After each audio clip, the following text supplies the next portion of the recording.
Paz do Senhor, irmãos, graças a Deus, sejam bem-vindos mais uma vez. Vamos dar continuidade à nossa disciplina de apologética. E desta feita a gente vai tratar sobre os apologistas e pós-apostólico. Nós sabemos e aprendemos que os primeiros apologistas da igreja foram os próprios apóstolos, né? Eles faleceram, eles morreram, e foi necessário surgir no meio dos cristãos outros apologistas. Por quê?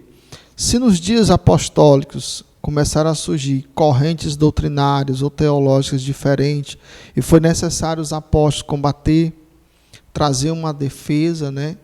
um argumento com propriedade escriturística para defender a doutrina cristã, isso não acabou naqueles dias. Com a morte dos apóstolos, isso também vai dar prosseguimento, logo vai ter que surgir uma necessidade também, nos dias pós-apostólicos, de defender aí a doutrina apostólica, né? Aquela doutrina que a gente conhece através do Novo Testamento ou das cartas apostólicas, né? Então a gente vai ver que surgiu aí uma linha de apologistas, né? Na história do cristianismo, após a morte dos apóstolos, né? Então, vai iniciar no século II até o século IV. A gente tem os principais apologistas aí da fé cristã que viveram aí na era pós-apostólica. Então, o primeiro que a gente considera é o Justino Mártir, né? Então, ele nasceu no ano 100 depois de Cristo. Ele faleceu no ano 165 depois de Cristo, né? Ele nasceu na Palestina, na cidade de Siquém, e ele foi considerado o primeiro apologista da igreja depois dos apóstolos, né? Ele escreveu 2 obras muito importantes. Essas obras, uma delas é uma obra contra os pagãos. Vamos definir pagão. Pagão eram aqueles idólatras, pessoas que acreditavam em várias divindades ou em vários deuses, né? E ele vai argumentar contra esses pagãos nessa obra. Ele vai tratar aí de uma defesa do cristianismo, né? E uma outra obra é um diálogo que ele escreve com um judeu chamado Trifão, na perspectiva também de defesa aí do evangelho, certo? Uma outra figura que talvez foi a figura mais conhecida na era pós-apostólica entre os apologistas foi Tertuliano de Cartago, né? Então ele nasceu aproximadamente no ano 160 depois de Cristo e faleceu no ano 220. Ele nasceu lá no nordeste da África, né? Tertuliano de Cartago. Cartago não era o sobrenome dele, mas era a cidade da qual ele nasceu. Ele tinha como profissão a advocacia, era um cara formado no direito. Ele tinha um argumento muito bom, ele era uma pessoa muito eloquente. O que é uma pessoa eloquente? É uma pessoa que sabe argumentar com propriedade, né? E sabe organizar a sua fala. Ele era muito bom nisso. Geralmente os advogados são assim, né? E o que foi que ele fez? A sua contribuição. Quando ele se converte ao cristianismo, com aproximadamente 40 anos de idade, ele vai tratar de defender aí a ideia do evangelho, as doutrinas já estabelecidas, né? Então ele vai trazer um esclarecimento maior em relação a Trindade. Inclusive, ele vai criar esse termo, essa palavra Trindade, né? Muita gente falava na época de que o Pai, o Filho e o Espírito Santo era Deus, né? Mas ninguém dava um nome para essa doutrina. Então, ele deu um nome para essa doutrina que já existia, né? Ele deu o nome de Trindade. E o que é que ele vai fazer? Ele vai escrever algumas obras para quê? Para combater as heresias. Então a gente nota que desde a era apostólica, os apologistas que vão existir é para combater principalmente cristãos heréticos, né? São correntes doutrinárias que surgiram dentro do cristianismo. Ele vai fazer isso. Ele vai criar obras, escrever obras, produzir obras, onde ele vai combater tanto os pagãos, né? Aqueles que não eram cristãos, como os hereges. Os hereges justamente eram aqueles de dentro do cristianismo que passaram a ter uma visão diferente aí, de algumas doutrinas. No caso aí de Tertuliano, ele combateu a heresia de Práxeas, né? O Práxeas era um cristão onde ele tinha um entendimento diferente, né, daquilo que já existia em relação à pessoa de Deus. Então ele dizia que Deus não era uma triunidade, Jesus era uma pessoa só, né, que não existia três pessoas na unidade, né? Ou seja, Deus não era uma unidade composta de três pessoas. Então Tertuliano vai escrever combatendo essa heresia, ele vai escrever com grande propriedade. Foi um grande apologista. E temos aí o Orígenes também, que foi muito conhecido, né? Ele nasceu no ano 185 e faleceu no ano 254 depois de Cristo. Os seus pais eram cristãos. Ele nasceu em Alexandria, né? Ele era um cara muito inteligente, muito eloquente, era um cara que formado em letras na época, né? E a Bíblia ele aprendeu com seu pai, né? O seu pai, ele ainda muito novo, o seu pai ensinou aí todo o conteúdo cristão para ele. Então ele se destacou. Ele se destacou tanto que ele criou uma escola superior de exegese bíblica, né? Onde ele trouxe vários argumentos, né, contra aquilo que vinha combatendo, focando aí o cristianismo, né? Outra figura interessante que a gente encontra como apologista da igreja já é no quarto século, né? Quem foi? Foi o Agostinho. O Agostinho, ele nasceu no ano 354 e faleceu no ano 430 depois de Cristo, né? Ele é conhecido como Agostinho de Hipona. Não que Hipona seja o seu sobrenome, mas Hipona era a cidade, né, que ele residia, que ele morava. Ele foi um cara que se destacou, ele foi, até hoje ele é estudado, existe os agostinianos, né, aqueles que aderiram às ideias, os argumentos de Agostinho. O próprio Martinho Lutero, ele era um agostiniano, né?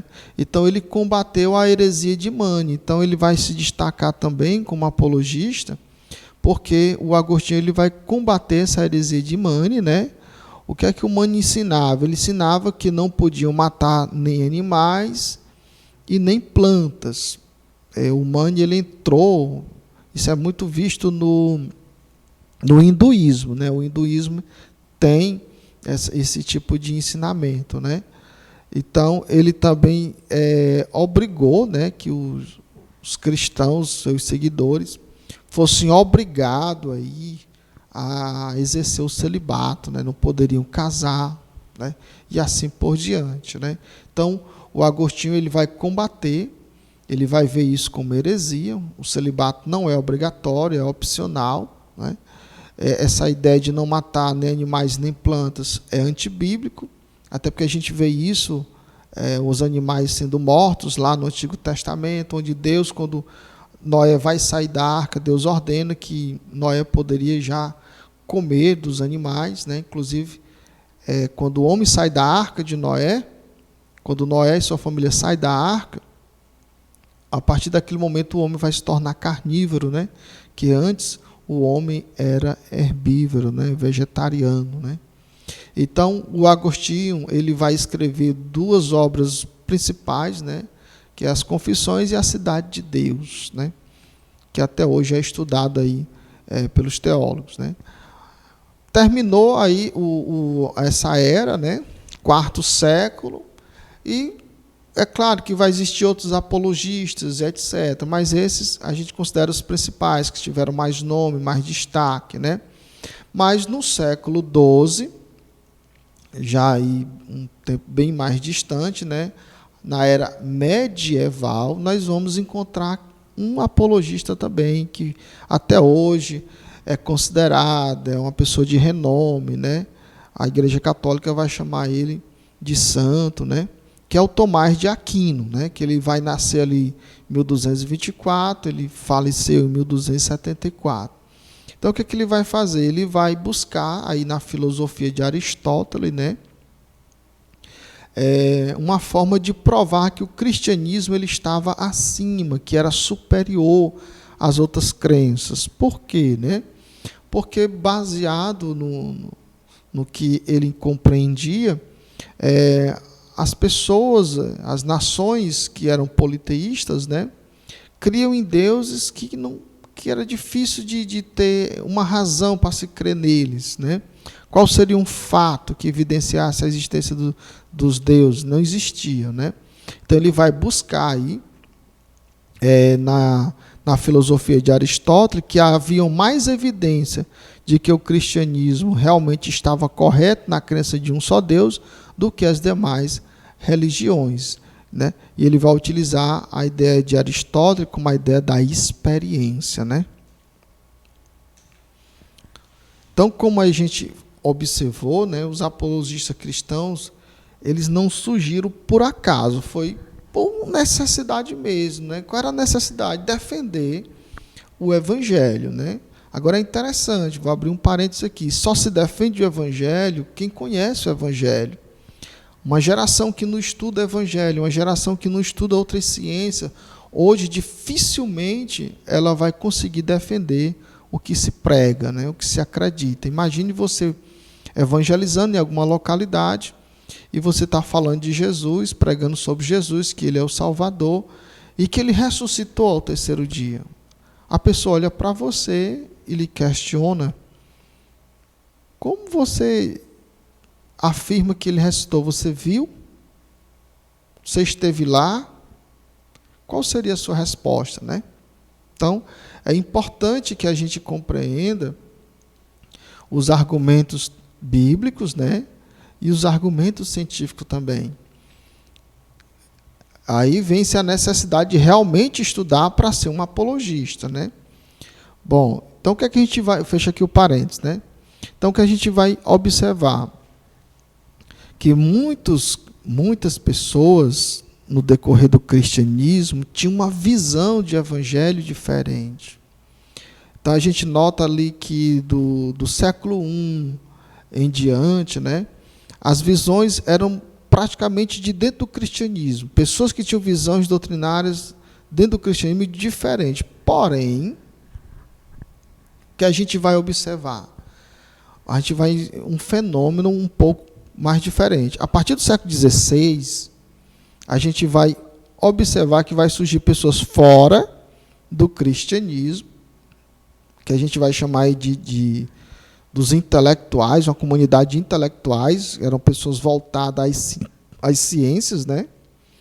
Onde esses intelectuais eles vão focar o cristianismo. Qual a ideia deles? Ou mostrar que Deus não existe, ou mostrar que a Bíblia ela não é digna de aceitação.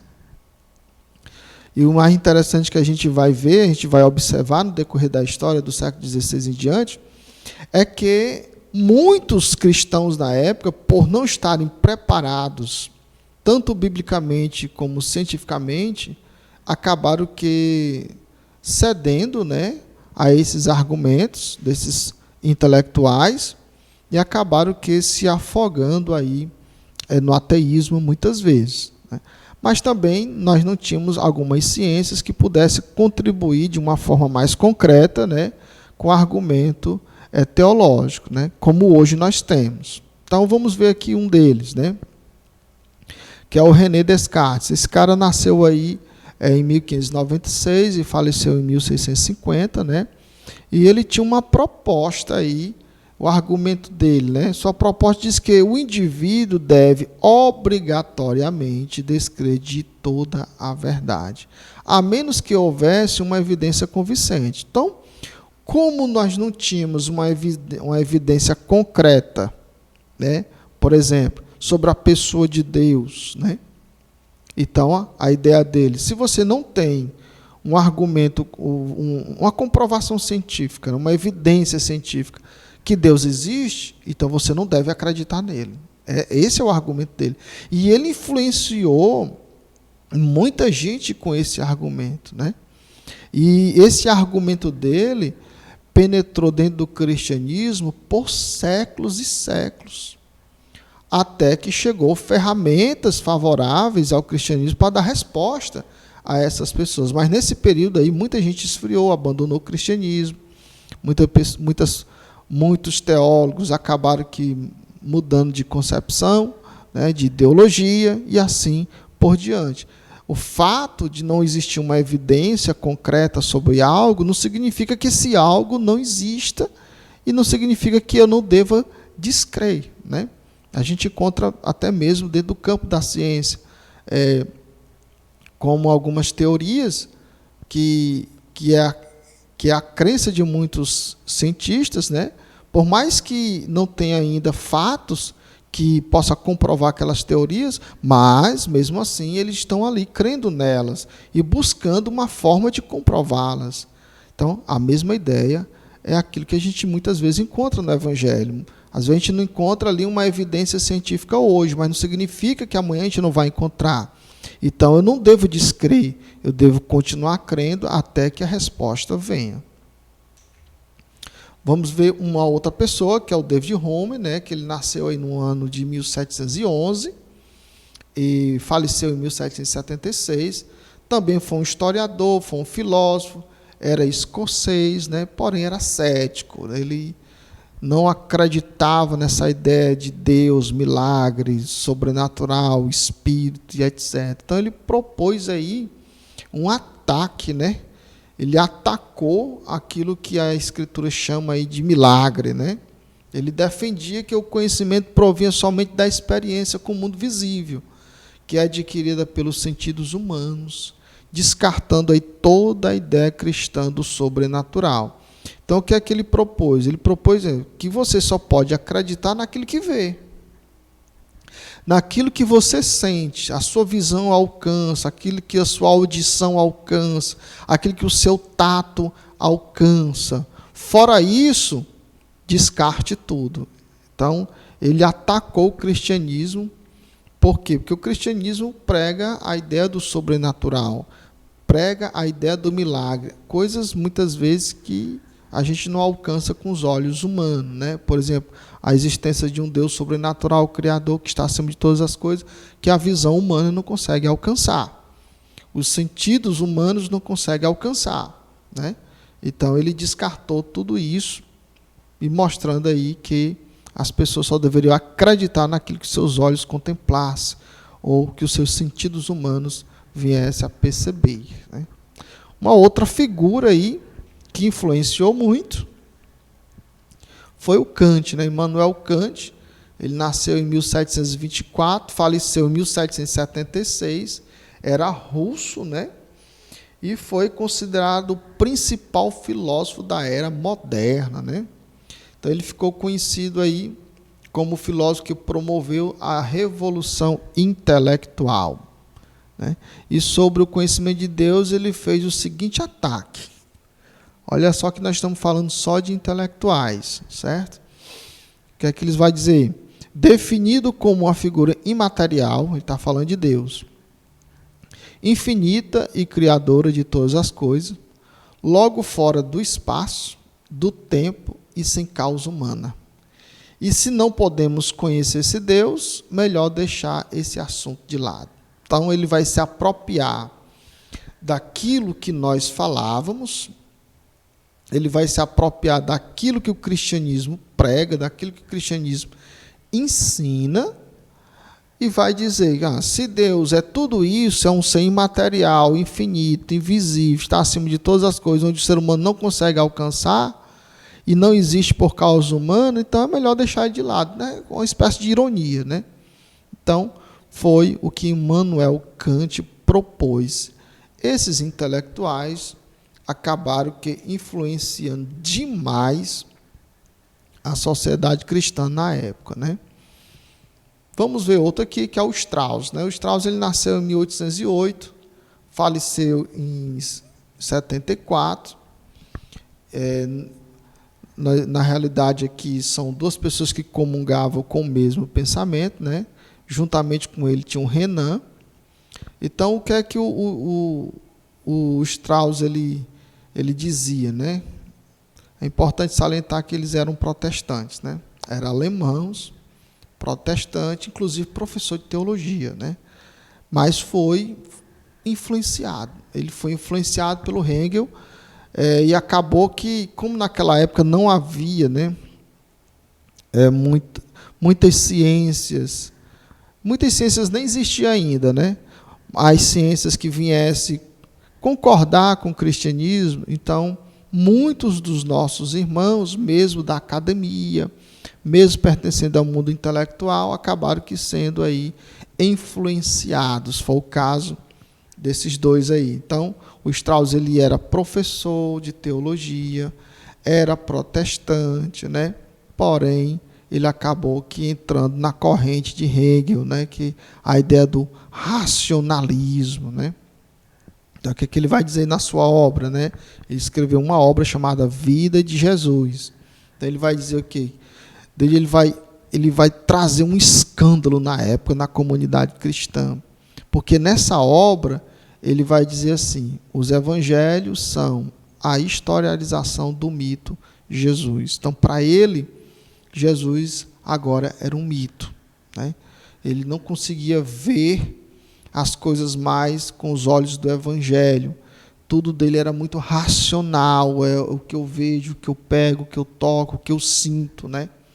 Então, o Strauss, ele vai gerar esse desconforto, né, na comunidade cristã da época, e junto com ele vem o Renan dizendo a mesma coisa, né? Então, aí vemos aí mais tarde o Renan, né, que vai adotar a mesma linha racionalista dele, né, falando aí. Inclusive, eles vão atacar não só a pessoa de Jesus, eles vão atacar também a confiabilidade da Bíblia. Eles vão tentar mostrar que os textos bíblicos não são coerentes, não são dignos de confiança, e assim por diante, né? E também a pessoa de Jesus, principalmente, né? Então, diante das grandes personalidades aí que surgiram, tanto dentro como fora do cristianismo, contrariando a crença cristã, mostra quão grande é o desafio dos apologistas do século XXI. Então, o que é que nós observamos aí? Nós observamos que estudar a palavra de Deus é muito importante. E que para fazer uma apologia à crença cristã, não é necessário somente estudar a Escritura Sagrada. Precisamos de um argumento maior, um argumento mais científico, né? Precisamos de um conhecimento além Bíblia, né? Para quê? Para que a gente possa argumentar com propriedade a respeito da defesa da fé cristã. E aqui a gente encerra a nossa aula de hoje. Que Deus te abençoe e a paz do Senhor.